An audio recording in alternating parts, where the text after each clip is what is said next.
sauf que lorsqu'il s'agit de critiquer le mal. Donc quand tu fais quelque chose de mal, on doit critiquer ça. Ce que tu as fait, les actes que tu poses, on doit critiquer ça. Donc on ne peut pas te laisser là en train de faire du mal aux enfants de Dieu. On doit aller à la racine. Voilà. Déraciner le mal. Déraciner le mal. Oui. Vous voyez ce qu'Adam et Ève ont fait lorsque Dieu les a placés dans le jardin d'Éden. Alors, nous, on lit ça chaque jour. Mais une fois, notre pasteur a essayé de lever un peu quelque chose en lisant William Branham. Cela m'a vraiment frappé. Vous savez, qu'est-ce qui s'est passé? Dieu avait mis les bandes dans le jardin d'Éden. Les bandes. Les bandes. C'est-à-dire, lorsque Adam et Ève avaient besoin que Dieu les parle, ils devaient seulement appuyer sur la bande enregistrée de Dieu pour écouter ce que les principes établis par Dieu. Appuyer sur play. Appuyer sur play. Maintenant, quand le diable est venu, il a mis stop. Lui aussi, il a dit ce qu'il pouvait dire. Alors vous savez ce que cela a emmené. Cela a emmené la mort. Mais l'erreur fatale d'Adam et Ève, c'est qu'ils ont pris les feuilles de figuier pour se couvrir. Les feuilles de figuier, lorsqu'il y aura le soleil, lorsque le soleil arrivera au zénith, les feuilles vont se sécher. Et quand il y a le feu, vous allez vous brûler, vous allez rester nus. Les feuilles de figuier, c'est quoi? Qu'est-ce que je veux dire par là? C'est couvrir une erreur par une erreur. Corriger une erreur par une erreur. Tu commets, tu tues la vache de quelqu'un. On te dit il faut arranger.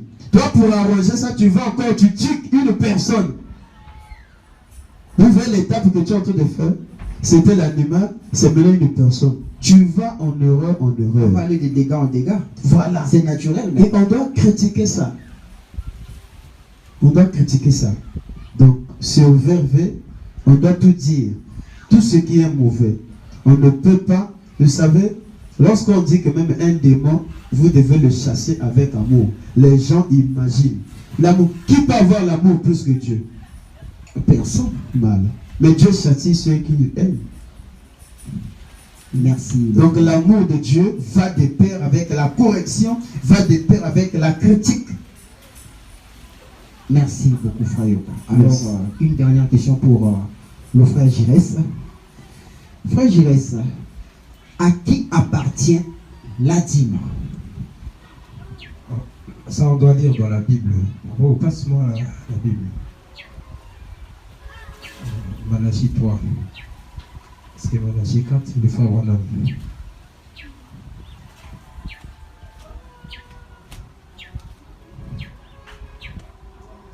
Le temps que le frère cherche le verset, il doit un peu en profiter pour dire que ce qui a conduit Samson à toutes ces dérives que nous avons assisté dans la Bible, ce fut une mauvaise fréquentation. Oh oui. Si on peut fréquenter une mauvaise femme, elle vous détruit.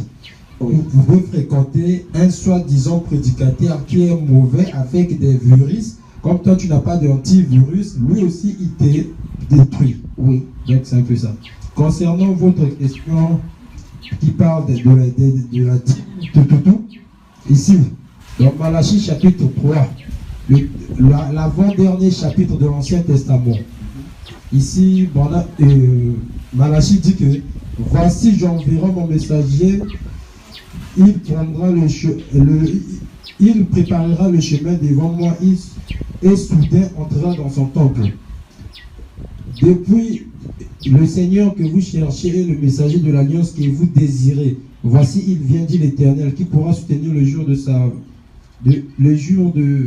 venue, qui restera debout quand il paraîtra, car il sera comme le feu du fondeur, comme l'apostasie des défoulants.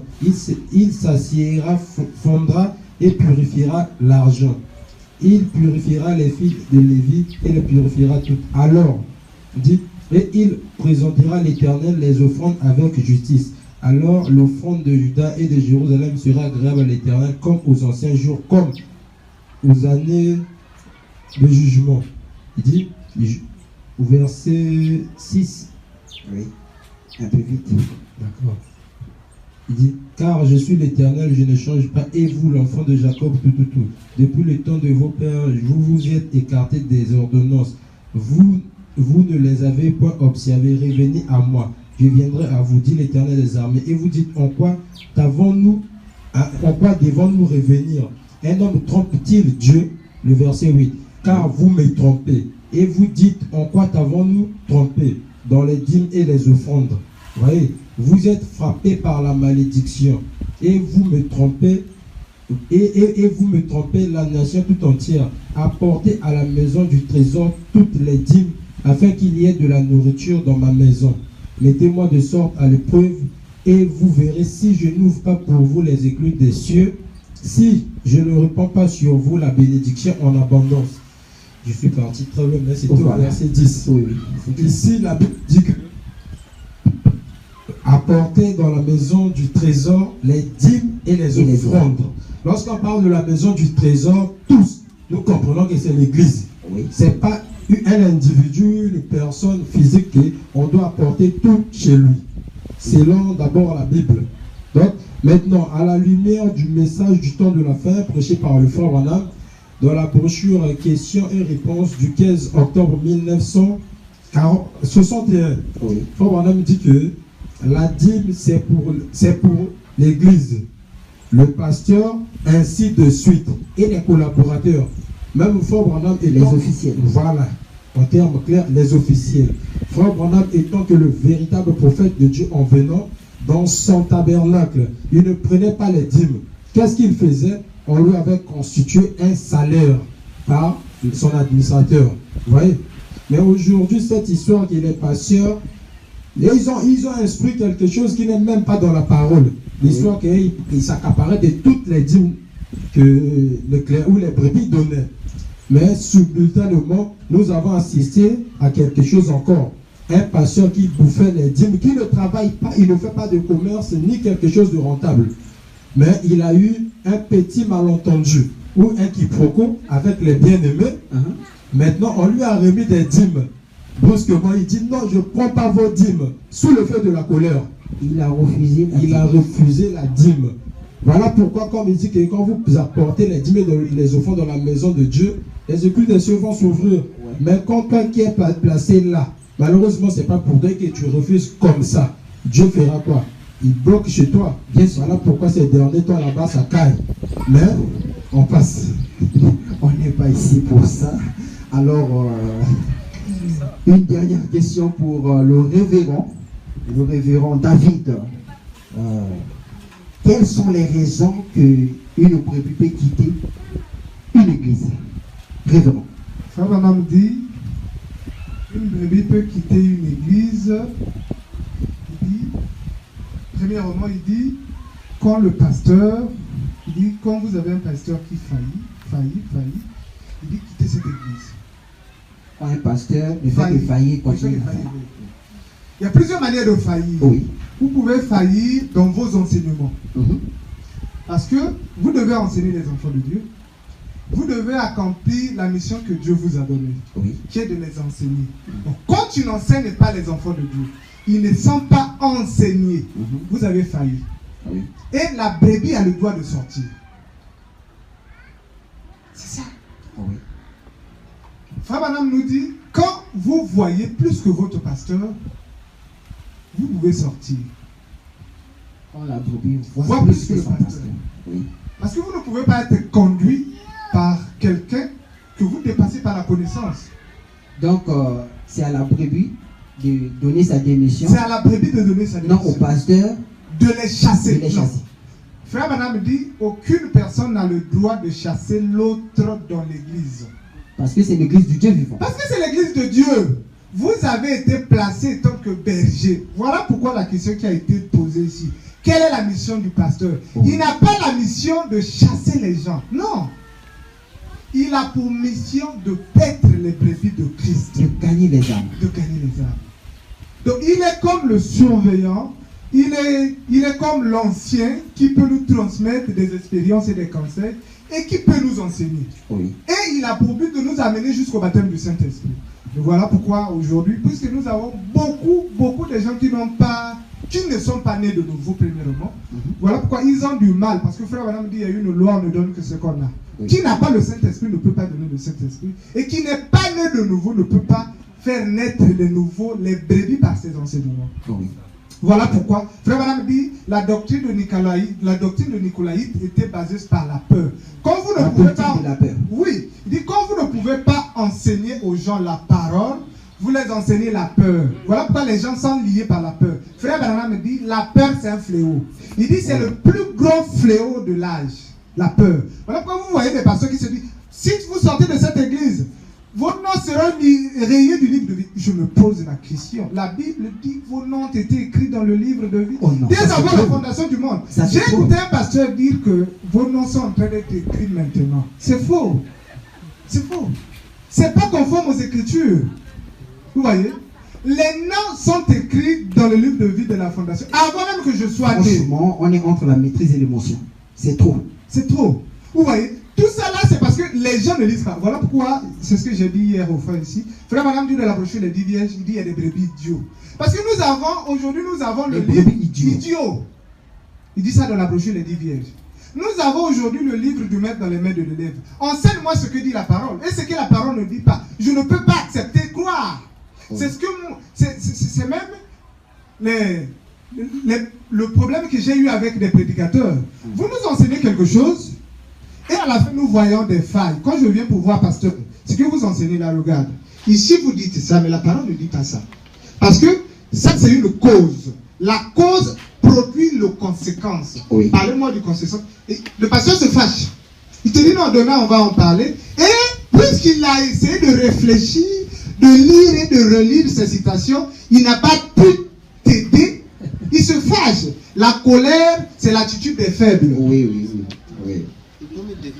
C'est la peur. Voilà pourquoi frère Madame dit, je veux lire cette citation. Oui, frère Madame dit de la brochure, la nourriture spirituelle au temps convenable. Au paragraphe 42, il dit, maintenant nous réalisons que nous faisons face à l'une des heures les plus solennelles que l'histoire ait jamais connues. Ce n'est pas exactement les missiles balistiques munis d'une ogive, d'une tête de chercheuse que nous devons avoir crainte. Oh non, on a fabriqué Satan 2. Non, ça c'est pas pour l'épouse. L'épouse ne doit pas avoir peur. Ça c'est pas pour l'épouse. Non. Oh non, on doit nous lire les discours de Poutine, les discours de Trump. Ça c'est pas pour nous. L'épouse a un message spécial. L'épouse ne doit pas avoir peur de ça. Vous voyez? Frère, on me dit quel est l'évangile qui concerne l'épouse? Attendez, excusez-moi. Sur paragraphe 42 toujours. Frère, madame dit, nous devons plutôt craindre des églises. Voilà. L'épouse doit avoir peur des églises. Pas des obus, pas des bombes atomiques. Mais nous devons avoir peur des églises. Parce que vous devez savoir, s'il y a des gens les plus dangereux dans le monde, c'est les pasteurs. Les pasteurs. Parce que les bombes atomiques peuvent tuer ton corps. Mais le pasteur peut anéantir ton âme. Et c'est ça qui est dangereux. Et c'est ça qui est difficile. Voilà pourquoi vous devez veiller à ce que vous écoutez. Voilà pourquoi ils ne veulent pas que les gens puissent écouter Frère Branham. Ils combattent les bandes. Mais c'est tout simplement parce qu'ils n'ont pas le message. Ils ne savent plus que faire. Les gens commencent à saisir la vision. Et quand vous saisissez la vision, le diable vient combattre la vision. Bien sûr. Nous devons craindre des églises. Nous devons craindre des pasteurs. Vous nous enseignez quoi? Vous voulez nous amener où avec vos enseignements? Voilà. C'est grave. C'est ça. Donc, je crois qu'aujourd'hui, l'épouse, pour moi, l'épouse doit veiller à la parole. L'épouse doit veiller sur la parole. L'épouse, ce qui concerne l'épouse, ce qui intéresse l'épouse aujourd'hui, c'est la parole. Voilà pourquoi on l'appelle l'épouse parole, parce qu'il a reçu la parole. Ce n'est pas l'épouse du pasteur, non. Ah oui. Que Dieu vous bénisse. Merci beaucoup, révérend. Donc, nous sommes presque à la fin, puisque la technique nous fait signe. Donc, je vais demander au frère Yoka de dire un dernier mot, et puis le frère Giresse, et puis le révérend. Merci beaucoup, vraiment, pour le révérend David. Sur cette même pensée, je voulais seulement ajouter quelque chose, éclaircir, parce que le frère vient de dire ici que non, le berger est le gardien. Alors, en réalité, ce qui se passe dans le message, c'est quoi? C'est que les prédicateurs ont oublié leur place et leur rôle. Et dans leur prière, ils sont là en train d'embrouiller les enfants de Dieu. Ils disent dans leur prière que non, le diable a fait de nous des locataires dans la maison de notre propre Père. Les locataires. Le diable a fait de nous des locataires dans la maison de notre propre Père. Alors, ils sont en train de nous tromper. Ce n'est pas le diable. Ce sont des pasteurs qui ont fait de nous des locataires dans la maison de notre propre Père. Oui. Parce que entre moi le fils, et toi le gardien, le serviteur, qui est le chef? C'est moi le fils. Les pasteurs sont là. Les bergers sont là pour contrôler. Si le brebis a eu mal, si la brebis a quelque chose, est malade, s'il a bien mangé, l'entretenir. Oui. Si il ou elle n'a pas mangé, il faut l'aider, il faut chercher à prendre des brebis. Mais comment dans une église où moi je paye la dîme, les brebis sont pauvres. Vous les pasteurs, toi tu ne travailles pas, tu as des voitures. Et tu as chaque fois en veste. Bien, ça ne va pas. Waouh. Ça, quand le frère Yuka prend la parole comme ça, parce que plusieurs questions. Regardez frère, quand on donne la dîme, tu es en train de s'aimer. Alors, la dîme aussi dépend de la personne qui reçoit. Et qu'est-ce que tu fais avec nos dîmes? Ce qui fait que je donne la dîme, je ne suis pas béni. Hier, ça ne va pas. Donc, vous êtes en train de s'aimer sur les cailloux. Mais c'est ça. Parce que nous avons, frère, écoutez, j'ai une sœur dans le message. Et une maman, la maman à moi, on était ensemble. Elle a acheté une parcelle. Il dit, comme Dieu m'a béni, je dois faire un cadeau à un homme de Dieu. C'est grâce à lui, par ses prières, Dieu m'a aidé.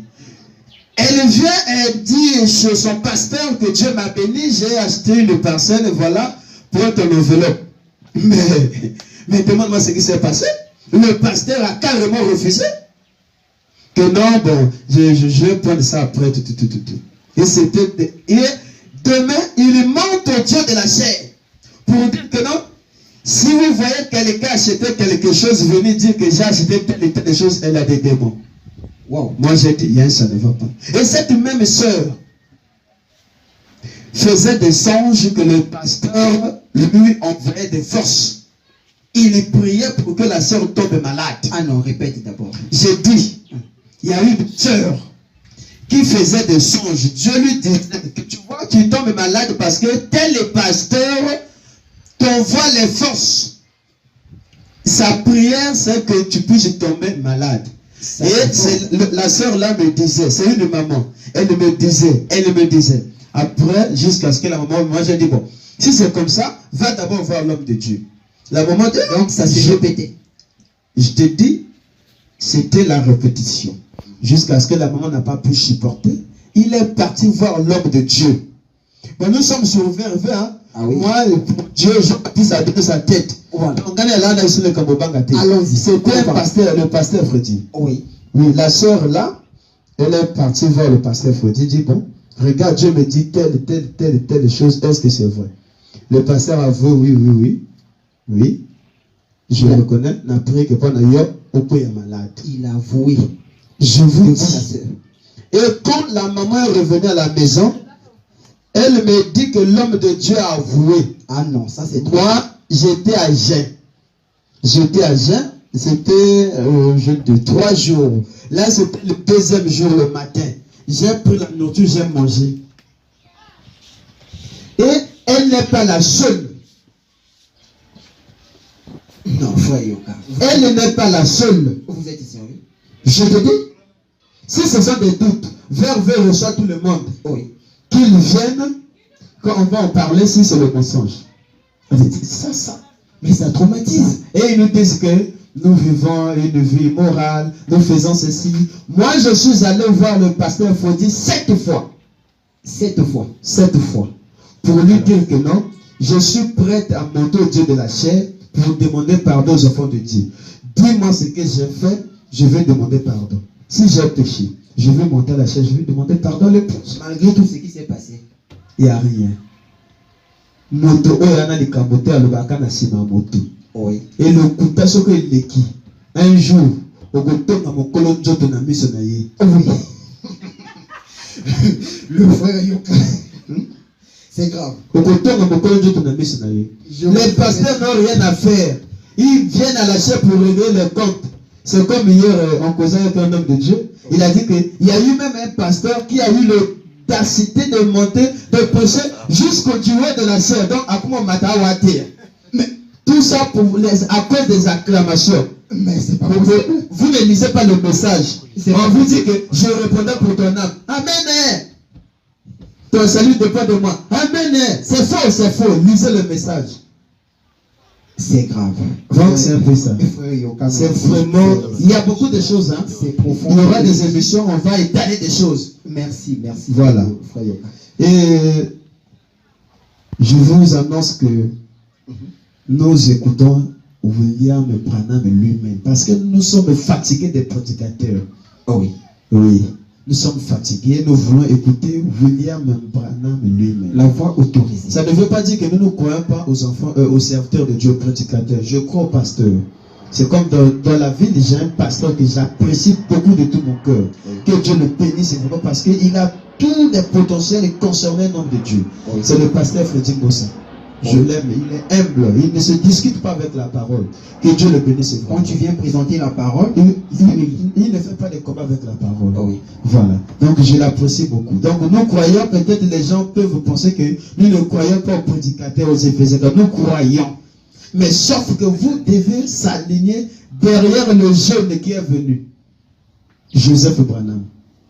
C'est lui le jeune prophète. Oui. On s'arrête là.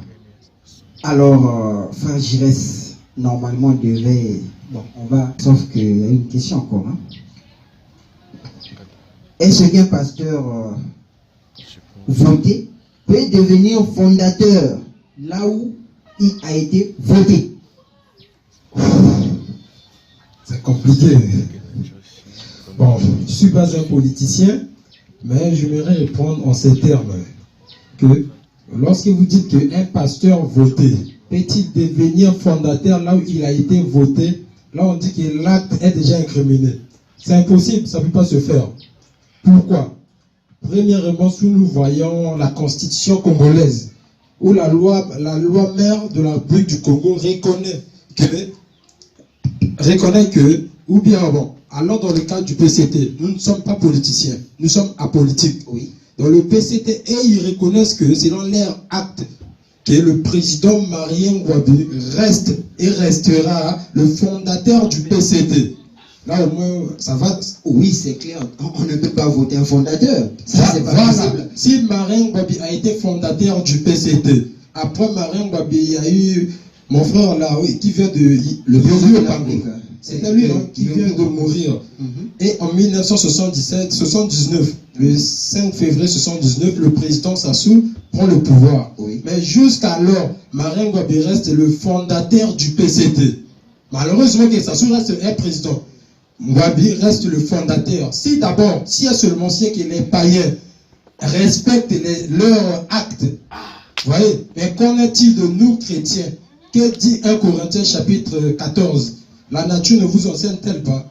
Vous voyez, si eux ils respectent cela, nous aussi avec la parole, nous voyons cela. Depuis que Frère Branham est parti, tant que fondateur du Branham Tabernacle, on n'a jamais changé de fondateur.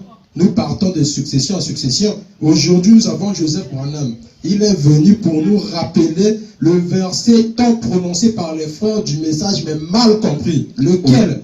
Apocalypse chapitre 10, le verset 7, qui dit: mais qu'au jour de la voix du 7e ange, lorsqu'il sonnera de la trompette, ou lorsqu'il prêchera le message, tous les mystères de Dieu devaient être menés à terme ou accomplis.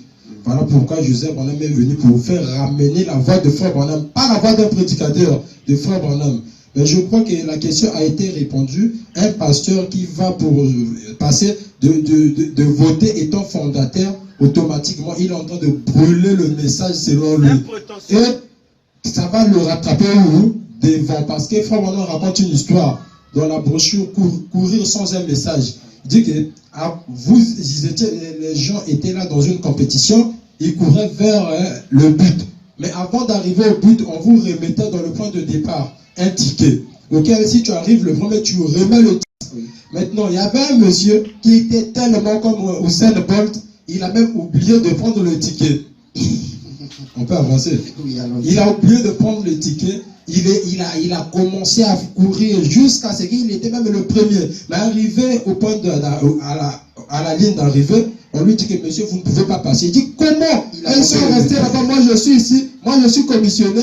Vous dites que quoi? Les bandes. Le monsieur a dit attends. Après, il y a eu des gens qui étaient même des derniers, qui ils pouvaient peut-être boiter. Ils pouvaient être manchants ou boiter comme ça. Il vient avec le ticket, il remet au monsieur, il passe. Lui dit que ça c'est un complot. Non, monsieur. Le boité là, il marche en conformité des Écritures. Quand toi tu brûles les Écritures, tu penses que tu as des gens en avant. Or, tu es derrière. Donc je peux m'arrêter un peu là. Merci beaucoup vraiment pour cette précision. Parce que ça, il n'y a pas un débat, on ne peut pas voter quand même un fondateur, c'est pas possible. C'est possible, il y a des gens qui disent que. Ça ne se fait pas et ça ne se Il y a fera des jamais. gens qui disent que même si Aza Bongo, il se doit canner Bongo. On ne peut pas changer de l'histoire. Ça, c'est pas possible. Même si Eto ne joue pas bien, tu es seulement fan d'Eto. Oh frère, c'est pas ça. Alors, le révérend va clôturer. Merci, que Dieu te bénisse. Je vais conclure en disant, nous avons reçu la parole et ce message, c'est le plan de Dieu.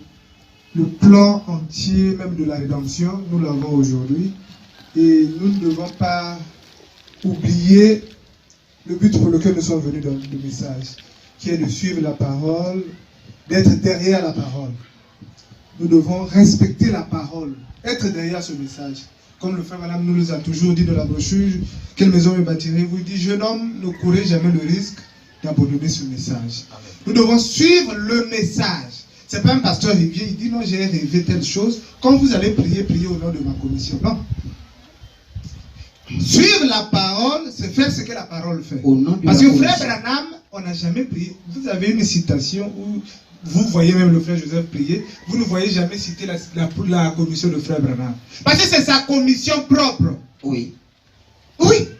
Nous prions au nom du Seigneur Jésus-Christ. La commission du pasteur vient faire quoi dans la prière du chrétien? Ça, c'est grave. Voilà. Donc, vous voyez, tout ça, les gens en font parce que c'est pour accomplir les Écritures. La Bible dit, mon peuple périt faute de connaissance. Quand vous n'avez pas de la connaissance, vous pouvez être dans le chaos. Et c'est ça qui tue les gens aujourd'hui. Les gens, dans le message, sont en train de mourir parce qu'ils n'ont pas la connaissance. Frère Madame me dit, le fléau de l'âge de l'Odyssée, c'est la mort spirituelle. Oui. Les gens sont en train de mourir spirituellement, faute de connaissance. Ils n'ont pas la connaissance. Tu pries, tu mets la commission du pasteur. Dieu va agréer ça comment? Voilà pourquoi il n'y a pas de réponse. Dieu ne peut pas agréer. Dieu ne peut pas agréer. Mais c'est grave. Est-ce que c'est vrai? C'est ça. C'est là. Regarde, nous ne doutons pas de ça, mais c'est pour toi. Nous sommes chrétiens. Oui. Nous devons être basés sur la parole. Oui. Ta commission, c'est ta commission. Quand nous voulons prier, on sait de nous prier. Ce n'est pas nous amener à te mettre au-dessus de la parole. Tout ça, c'est ça qui tue les gens. Vous voyez un frère, nous allons prier. Il prie, oh Dieu, en vertu de la commission. Non, la commission vient faire quoi dans la nourriture? Prie, donnez la nourriture, c'est tout. L'homme de Dieu, c'est grave. Nous sommes dans les airs, vraiment. C'est compliqué. Vous voyez? Donc, tout cela, regarde, ce que nous faisons aujourd'hui, moi j'aime des moments comme ça. S'il y a des gens qui peuvent venir pour qu'on débatte sur la parole, s'ils voient que nous avons mal fait ou mal dit, nous pourrions venir parler. C'est la parole. L'épouse aujourd'hui, frère Madame dit, Dieu a dit, il dit, la science, Dieu a fait la science pour nous. Donc tout ce que nous avons aujourd'hui, les YouTube, c'est pour aider l'épouse. Ah oui. Si tu penses que tu peux aider l'épouse avec tes connaissances, viens, nous allons débattre là-dessus. Mais ce qui est vrai, l'épouse est derrière la parole. Que Dieu bénisse. Merci beaucoup, le révérend. Nous sommes à la fin de notre émission VRV. Donc, je vous salue tous au nom du Seigneur Jésus-Christ. Que Dieu vous bénisse richement. Merci pour votre présence ici. Que Dieu vous bénisse.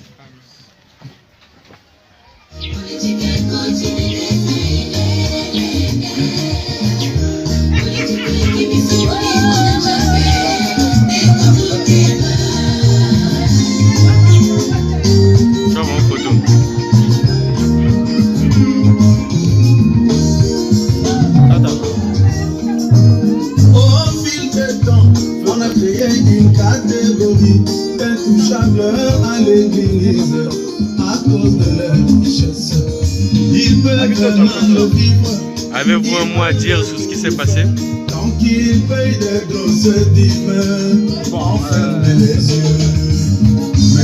Ça s'est très bien passé. Donc, le frère Ronald a dit la parole. Le frère Branham qui a parlé. Donc, comme il est là pour autoriser, on ne le peut que souligner. Donc, ça a été très.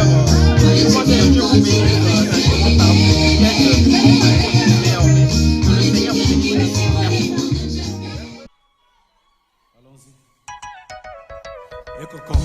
Solola, bakusenga ete toyemba, eloko yo babengi ngolwe. Toyemba biso na banjelu, banani bayebi solo, eloko yo babengi ngolwe. Oyo nde